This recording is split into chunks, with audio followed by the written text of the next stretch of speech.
चुड़ैल और बच्चे। कुंदन अपनी पत्नी पारो और 2 बच्चों मुन्ना और रिया के साथ रहता है। चारों का परिवार अच्छा खासा खुशहाल चल रहा था, लेकिन एक दिन उसकी पत्नी पारो सीढ़ियों से फिसलकर गिर गई और अस्पताल पहुंचने से पहले ही उसने दम तोड़ दिया। कुंदन की जिंदगी तो जैसे वीरान हो गई। बच्चे भी बहुत दुखी रहने लगे। इसी तरह देखते देखते 1 साल बीत गया। एक दिन कुंदन का मित्र उनसे मिलने आया। अरे कुंदन, तुम इन बच्चों के लिए दूसरी शादी कर लो, कम से कम बच्चों की ठीक से परवरिश तो हो जाएगी। मित्र के बार बार समझाने पर कुंदन तैयार हो जाता है। नई माँ रूपा शुरू में बच्चों और कुंदन का बहुत ख्याल रखती है, पर 6-7 महीने बाद ही वो कुंदन के जाने के बाद आराम से सो जाती। और जब मुन्ना और रिया स्कूल से आते तो, ए रिया, जल्दी से पूरे घर की सफाई कर और बर्तन धो दे, तभी खाना मिलेगा। और मुन्ना, जाकर छत की धुलाई कर। वो बच्चों से ही घर का सारा काम करवाती है। उन्हें खाना भी ठीक से नहीं देती। खुद के लिए और कुंदन के लिए वो बढ़िया बढ़िया पकवान बनाती।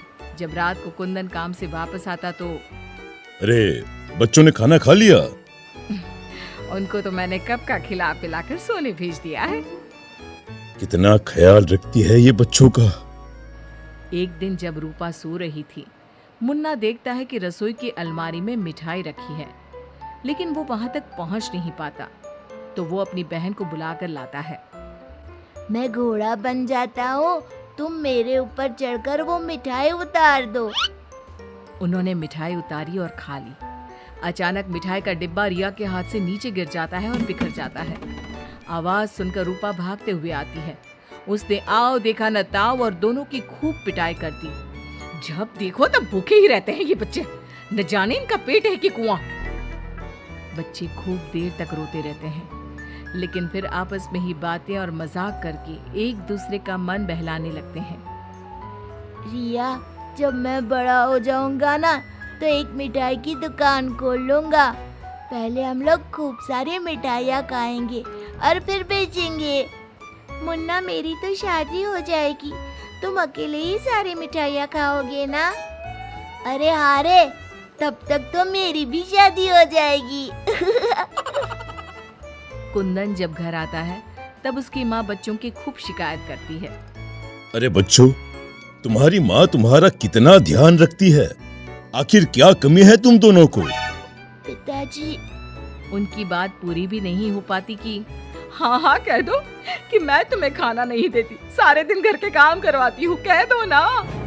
मुन्ना चुपचाप खड़ा रहता है। अब तो हम दोनों को पिताजी से बात भी नहीं करने देती। नहीं माँ। मुन्ना और रिया बहुत दुखी होते हैं।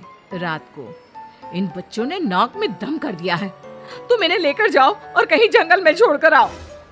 अरे ये क्या कर रही हो तुम? ये दोनों मेरे जिगर के टुकड़े हैं, इनके बिना मैं कैसे रहूंगा? कुंदन को बार बार समझाने पर भी जब वो नहीं मानता, तब उसे एक उपाय सूझता है।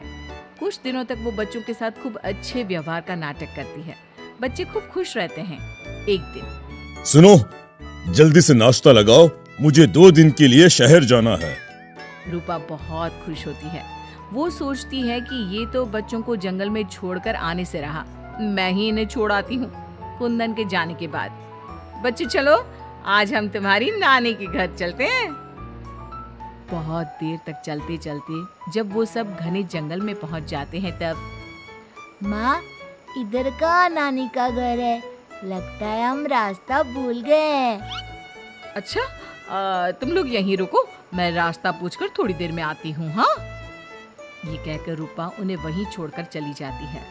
बहुत देर हो जाती है और रूपा वापस नहीं आती तो, माँ कब आएगी भैया? इस तरह सुबह से शाम हो जाती है। जहाँ एक तरफ बच्चे जंगल में अपनी माँ का इंतजार कर रहे होते हैं, वहीं दूसरी तरफ रूपा घर में आराम से बैठी थी। इसी तरह 2 दिन बीत जाते हैं और 2 दिन बाद कुंदन जब घर वापस आता है तो, बच्चे कहाँ हैं? मैं उन्हें जंगल में छोड़ आई। ये तुमने क्या किया रूपा? बच्चे बेचारे जंगल में अकेले कहाँ भटक रहे होंगे? क्या किया तुमने ये? देखो, अगर तुम्हें अपने बच्चों की इतनी ही चिंता है ना, तो जाओ तुम और उन्हें ढूंढते रहो। कुंदन बच्चों को ढूंढने की बहुत कोशिश करता है, पर बच्चों का कुछ भी पता नहीं चलता। कुंदन बहुत दुखी होता है। अब वो हर रोज काम पर जाने के बहाने जंगल में बच्चों को ढूंढता हुआ भटकता रहता है। रूपा के जाने के बाद बच्चे रोते रोते आगे बढ़ने लगते हैं। माँ बड़ी चालाकी से हमें जंगल में छोड़कर चली गई। अब हमें रहने के लिए कोई ठिकाना ढूंढना ही होगा। अब तो अंधेरा भी घिर रहा है। आगे जाते ही उनको एक झोपड़ी दिखती है। बच्चों को थोड़ी आशा बनती है। दोनों भागते भागते वहां पहुंचते हैं और झांक कर अंदर देखते हैं तो एक बुढ़िया चरखी पर सूत काट रही थी। उसके शरीर पर सफेद वस्त्र थे। अंदर का माहौल बड़ा डरावना लगता है, पर बच्चों को तो कोई आसरा चाहिए था। वो दोनों दरवाजा खटखटाने लगते हैं। तभी वो बुढ़िया पीछे मुड़ती है। बच्चे जैसे ही उसे देखते हैं, उनके शरीर के अंदर भय से एक अजीब सी सिहरन दौड़ जाती है। माथे पर बड़ी सी लाल बिंदी, आंखें सुर्ख लाल और बाल भी अस्त व्यस्त। जैसे ही उसकी नजर मुन्ना और रिया पर पड़ती है, उसके चेहरे की रौनक बढ़ जाती है। वो बड़ी प्रसन्न होकर कहती है, आओ आओ बच्चों, मैं तुम्हारी दादी जैसी ही तो हूँ, आ जाओ। बच्चों को प्यार से वो घर के अंदर बुलाती है। बच्चों के लिए खूब सारी मिठाइयाँ, फल और बिस्किट ले आती है। बच्चे तो पहले से ही भूखे थे। वे खाना देखकर उस पर टूट पड़ते हैं। उनका सारा डर भी दूर हो जाता है। वो खाने के बाद तुरंत ही सो जाते हैं। जब सुबह उठते हैं तो बच्चों, हम घर के पीछे वाले बगीचे में चलते हैं।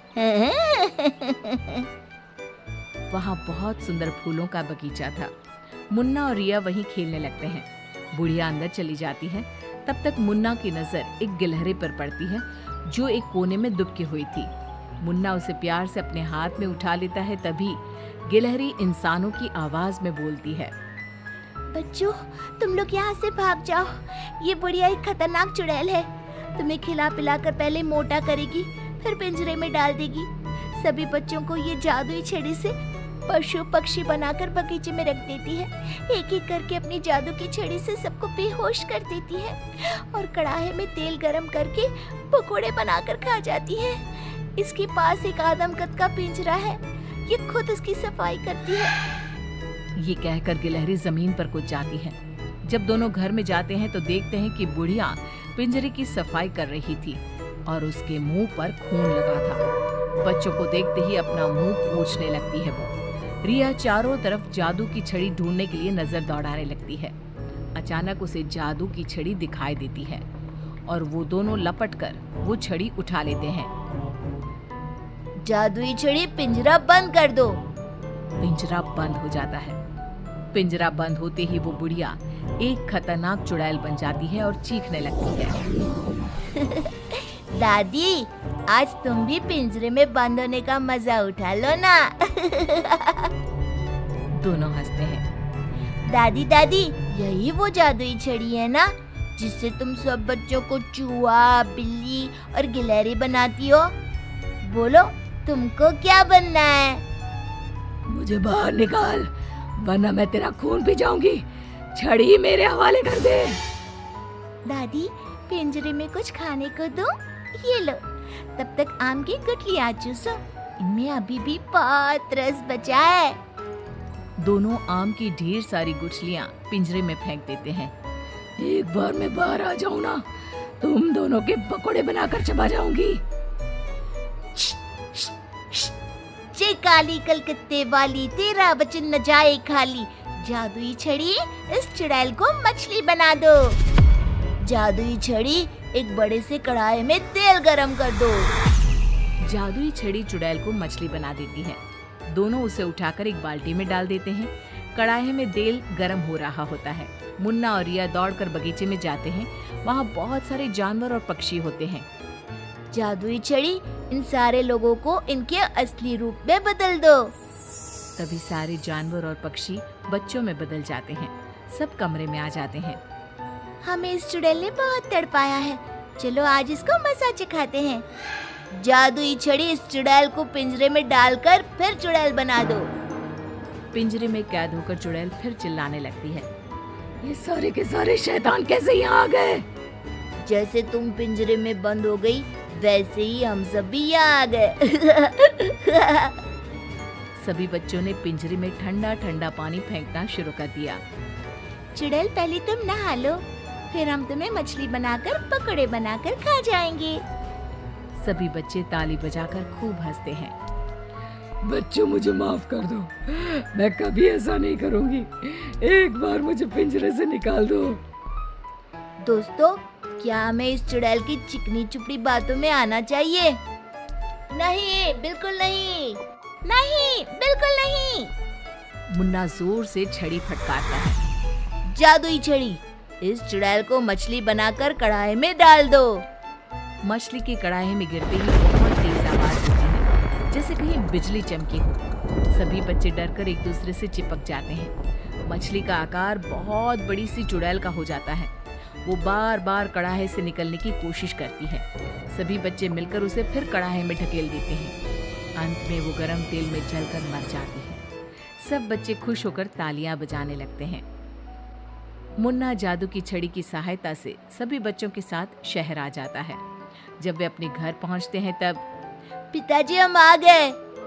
कुंदन उनकी आवाज सुनते ही भागता हुआ आता है। बच्चों को देखकर उसकी आंखों से झरझर आंसू गिरने लगते हैं। पिताजी, आप रोइए मत, अब हमारे दुख के दिन खत्म हो गए हैं। मुन्ना कुंदन को सारी बात बताता है। जादुई छड़ी पाकर उनके सारे कष्ट खत्म हो जाते हैं। अब तो नई माँ भी उनको प्यार करने लगती है।